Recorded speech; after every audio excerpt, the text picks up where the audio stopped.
Hello dear students. इस video में बच्चों हमें एक कविता पढ़ेंगे, दो पंछी। इस कविता में बच्चों कवि रविंद्रनाथ ठाकुर जी ने दो पक्षियों के मन के भावों का बहुत ही सुंदर वर्णन किया है कि दो पक्षी किस तरह से उनके मन में विचार आते हैं, किस तरह से वो बात करते हैं। तो बच्चों किसी भी पक्षी को या किसी भी मनुष्य को कि उसके पास चाहे कितने भी सुख हों, लेकिन अगर उसके पास आज़ादी नहीं होती, स्वतंत्रता नहीं होती उन्हें व्यक्त करने की, तो वो सब उसके लिए बेकार हैं। वो सारे सुख उसको बेकार लगते हैं। ये बात बताने के लिए यहाँ पर दो पक्षियों की आपस में बातचीत को बताया है कि किस तरह से उन तोतों को, उनमें से एक आज़ादी में रहने वाला तोता होता है, वो अपने मन की बात बताता है, और किस तरह से एक पिंजरे में रहने वाला तोता होता है। तो अब हम इस कविता को पढ़ना शुरू करते हैं। सोने के पिंजरे में था पिंजरे का पंछी, और वन का पंछी था वन में। जाने कैसे एक बार दोनों का मिलन हो गया, और कौन जाने विधाता के मन में क्या था। वन के पंछी ने कहा, भाई पिंजरे के पंछी, हम दोनों मिलकर वन में चलें। पिंजरे का पंछी बोला, भाई वन पाखी जाओ, हम आराम से पिंजरे में रहें। तो इन पंक्तियों में कवि क्या कहते हैं कि विधाता मतलब परमात्मा, भगवान, कि एक बार किसी तरह पता नहीं भगवान के मन में क्या आई कि भगवान ने दो पक्षियों को मिला दिया कि दो पंछी, जो कि जिनमें से एक पक्षी तो सोने के पिंजरे में बंद था, और दूसरा जो था वो वन में रहने वाला था, जंगल में रहने वाला पक्षी था। तो भगवान ने एक दिन उन पर कृपा करके उन दोनों को एक दूसरे से मिला दिया। वन के पक्षी ने कहा कि भाई पिंजरे के वाले पक्षी से कहा कि हम दोनों मिलकर वन में चलते हैं, जंगल में चलते हैं। तो पिंजरे का पक्षी ने बोला कि भाई वन पाखी जाओ, कि तुम वन में रहने वाले हो, तुम जाओ, हम दोनों मिलकर कि हम आराम से पिंजरे में रहें, कि मैं तो यहाँ पर पिंजरे में ही आराम से रहना चाहता हूँ। फिर वन के पक्षी ने कहा, नहीं, मैं अपने आप को बांधने नहीं दूंगा। पिंजरे के पंछी ने पूछा, मगर मैं बाहर कैसे निकलूंगा। तो फिर जब पिंजरे वाले पक्षी ने कहा कि नहीं, तुम चले जाओ और मैं तो यहीं पर आराम से रहूंगा, तो वन के पक्षी ने कहा कि नहीं, मैं तो अपने आप को बंधन में नहीं रखना चाहता, क्योंकि जंगल में तो आज़ादी से घूमता हूँ। कि फिर पिंजरे के पक्षी ने पूछा कि मैं बाहर कैसे निकलूंगा तुम्हारे साथ वन में जाने के लिए। तो फिर बाहर बैठा बैठा वन का पंछी वन के तमाम गीत गा रहा है, और पिंजरे का पंछी अपनी रटी रटाई बातें दोहरा रहा है। एक की भाषा का दूसरे की भाषा से मेल नहीं, वन का पंछी कहता है।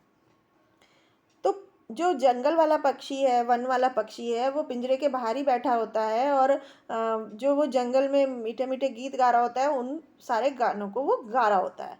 और जो पिंजरे वाला पक्षी होता है, जो पिंजरे के अंदर होता है, वो अपनी रटी रटाई बातें दोहरा रहा होता है। मतलब रटी रटाई मतलब जो उसके मालिक ने उसको सिखाई है, जो वो सिर्फ वही बात को वो बार बार बोल रहा होता है। तो एक की बात जो है वो एक दूसरे की बात उनसे मैच नहीं हो रही है। दोनों अलग अलग तरह की बातें बोल रहे हैं, अलग अलग तरह की भाषाएं बोल रहे हैं, क्योंकि एक ने तो जंगल में अपने खुली आज़ादी में गाना सीखा है, और दूसरे पिंजरे ने सिर्फ वही सीखा है जो उसके मालिक ने उसे बताया है। तो उसको नहीं पता कि जंगल में किस तरह के गीत, किस तरह की भाषा गाई जाती है। तो फिर वन का पक्षी उससे बोलता है कि भाई पिंजरे के पंछी, तनिक वन का गाना तो गाओ। पिंजरे का पंछी कहता है, तुम पिंजरे का संगीत सीख लो। वन का पंछी कहता है, ना मैं सिखाए पढ़ाए गीत नहीं गाना चाहता।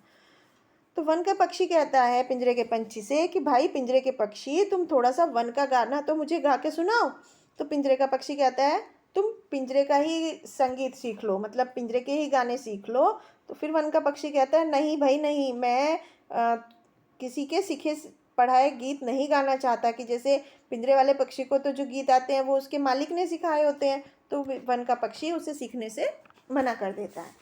पिंजरे का पंछी कहता है, भला मैं जंगली गीत कैसे गा सकता हूँ। वन का पंछी कहता है, आकाश गहरा नीला है, उसमें कहीं कोई बाधा नहीं है। पिंजरे का पंछी कहता है, पिंजरे की परिपाटी कैसे घिरी हुई चारों तरफ से। वन का पंछी कहता है, अपने आप को बादलों के हवाले कर दो।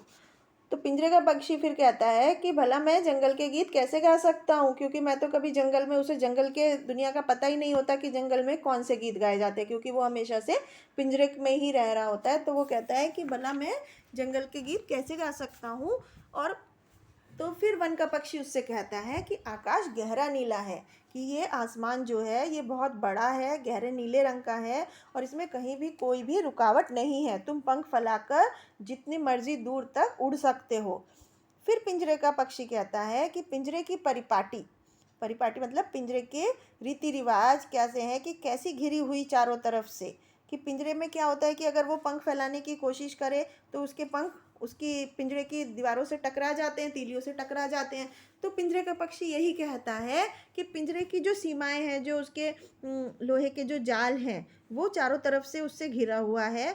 फिर वन का पक्षी कहता है कि अपने आप को बादलों के हवाले कर दो, मतलब कि अपने आप को आसमान में उड़ने के लिए आज़ाद कर लो। तो फिर पिंजरे का पंछी कहता है सीमित करो अपने को सुख से भरे हुए एकांत में। वन का पंछी कहता है नहीं, मैं वहीं उड़ूंगा कैसे। पिंजरे का पंछी कहता है हाय बादलों में बैठने का ठोर कहाँ है। इस तरह दोनों एक दूसरे को चाहते तो हैं किंतु पास पास नहीं आ पाते, पिंजरे की तीलियों में से एक दूसरे की चोंच छू छू कर रह जाते हैं। तो यहाँ पर फिर पिंजरे का पक्षी कहता है कि सीमित करो अपने को सुख से भरे हुए एकांत में, कि तुम अपने आप को लिमिट कर लो, मतलब सीमा बना लो अपनी, कि अकेलेपन में इस पिंजरे के अंदर सुख में आराम से रहो, आराम से यहाँ पर शांतिपूर्वक रहो। तो वन का पक्षी फिर कहता है नहीं, फिर मैं वहाँ पर उड़ नहीं पाऊँगा क्योंकि पिंजरे के अंदर तो मैं पंख नहीं फैला पाऊँगा अपने। फिर पिंजरे का पक्षी कहता है हाय बादलों में ठोर बैठने का ठोर कहाँ है, मतलब कि जिस तरह से वो पिंजरे में तो आराम से बैठा रहता है, वो कहता है कि बादल में अगर मैं उड़ने लगूंगा तो वहाँ पर मैं बैठूंगा कहाँ, वहाँ पर आराम से बैठने की तो कोई जगह ही नहीं होती, क्योंकि उसे वन के जीवन का पता ही नहीं होता पिंजरे के पक्षी को। इस तरह से दोनों पक्षी एक दूसरे के पास एक दूसरे को चाहते तो हैं, लेकिन वो एक दूसरे के पास नहीं आ पाते, क्योंकि वो जो पिंजरा था बंद था, उसकी तीलियों से वो उसकी बाउंड्री बनी हुई थी, तो वो एक दूसरे से उसमें से चोंच निकाल कर ही सिर्फ रह जाते हैं। तो चुपचाप एक दूसरे को टुकुर टुकुर देखते हैं और एक दूसरे को समझते नहीं हैं, ना अपने मन की बात समझा पाते हैं। तो इस तरह से वो जो दोनों पक्षी होते हैं वो एक दूसरे को चाहते हुए भी एक दूसरे के पास नहीं जा पाते और सिर्फ एक दूसरे को एक टकी लगाए हुए देखते रहते हैं और एक दूसरे की बात को समझ नहीं पाते, और ना ही उनके मन में क्या चल रहा है वो दूसरे तोते को समझा पाते, क्योंकि उनकी भाषाएं तो अलग अलग हो चुकी होती हैं अलग अलग वातावरण में रहने के कारण। फिर दोनों अलग अलग पंख फड़ाते हैं, कातर होकर कहते हैं पास आओ। वन का पंछी कहता है नहीं, कौन जाने कब पिंजरे की खिड़की बंद कर दी जाए। पिंजरे का पंछी कहता है हाय मुझ में उड़ने की शक्ति नहीं है। तो यहाँ पर इन पंक्तियों में कवि कहते हैं कि दोनों पक्षी अलग अलग अपने पंख फड़फड़ाते रहते हैं, मतलब एक पक्षी दूसरे के पास जाना चाहता है और दूसरा पक्षी पहले के पास आना चाहता है, लेकिन वो एक दूसरे के पास नहीं आ पाते उसके पिंजरे की बंद पिंजरे की वजह से।